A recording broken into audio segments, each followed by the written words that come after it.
Jangan bosan.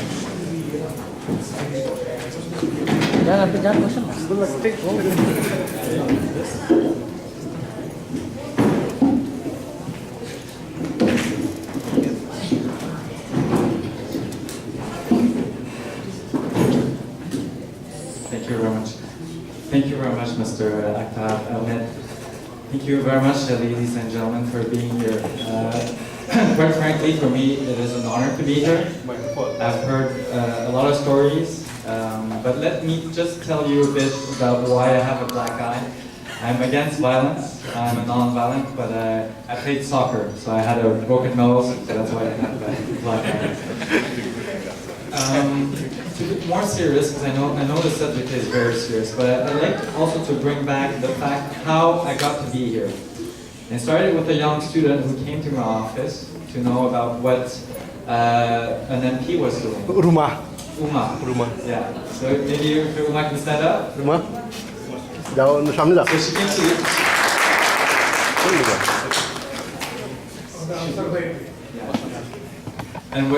and with her father, so she came to the office and just asked about what the MP was doing, what we can do to help. And then it came, we had her father, Mr. Akhtar, and we had other people come, and that's how we got here to be here today. What I did say was, I didn't expect to have 1,000. All we needed to do is to have 25 names, so that I can bring it to Parliament, and that's because of the rules. Good. What happened is having your community come together with 1,000 signatures within a few weeks. I think you deserve a very good hand. And it really shows that it is something that's important for you. And the reason why I'm saying this is not because, my role is to bring your voice, and that I will do. It is not even an issue for me. But what you have proven, and even for you to be here today, is that you can come together with a subject that is very strong, and you've seen it today, very emotional. And you have come together and you have told me, for instance, a member of Parliament, you need to act.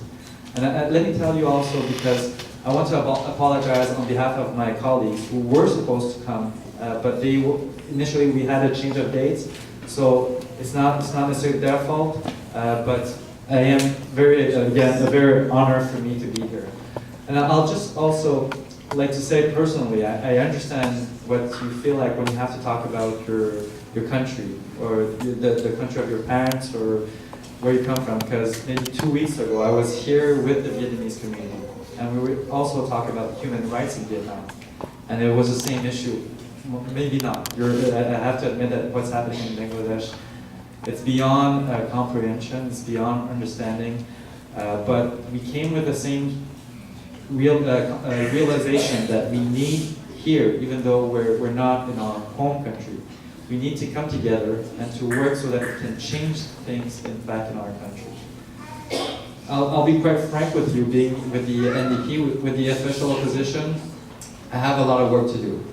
We have a government that, in terms of human rights, have some issues, and in terms of how we are, in terms of being leadership in the world, it has changed, especially with the UN, especially with the president of this present government. I'm not going to be here to be too partisan, too political about it. That will only be just to let you know the concerns that I have. But one thing for sure is that you have a voice with me and with my colleagues from the NDP.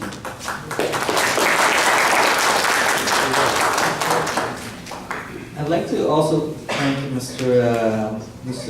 Ali for presentation, and it really it comes to me because those are the issues that obviously I did not know as well, but I know that my colleagues also have been aware and that they have come out to. And the reason why I want to read a few of the statements that my colleagues, I'm talking about Paul Dewar, who's the Foreign Affairs for the New Democrat, and we have also Wayne Marston, who's the critic for human rights and justice.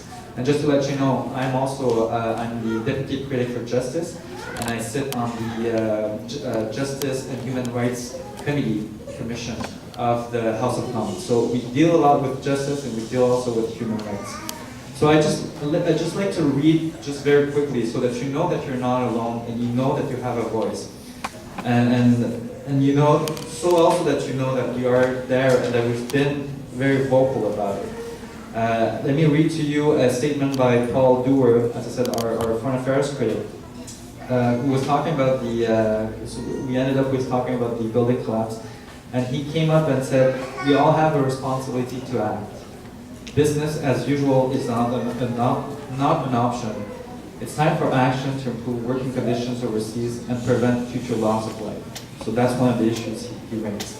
Another issue that was raised regarding the International Crimes Tribunal and fair trial, also we talked about it today. One of the statements that he had in late March was New Democrats stand in solidarity with democratic aspiration of the Bangladeshi people and recognize their desire for a legitimate justice process. We urge all sides to refrain from inciting violence. We call on all sides to halt the violence and work towards a peaceful settlement of the conflict. Another statement that was done regarding freedom, again, we talked about freedom of media, and our foreign affairs critic said, New Democrats call upon the Bangladeshi government to ensure protection for freedom of expression, including freedom of the press. And finally, when we talk about ethnic and religious discrimination, again, Paul Dewar said we are especially alarmed, and when I say we said is publicly. There were press releases, we'll talk about it in the House, and we are especially alarmed by the reports from human rights organizations and the United Nations that religious and other minority groups have been targeted and subjected to human rights abuses. New Democrats are urging Bangladeshi authorities to respect human rights, and in particular, to provide minority groups with better protections. So again, we are aware of what is happening, but we are even more aware, especially near today, to hear from you, from your community, what is happening, and especially with what you're feeling, because we understand the numbers, but when you tell us, and with such passion, I don't think any government cannot act, or any member of parliament cannot act. So that's why here today, by accepting the petition, what I promise to you is to bring forward your voice at the Parliament of Canada. And I will also make sure that my colleagues are aware, and that I am not the only one who will bring forward the voice, but my colleagues will also bring forward the voice.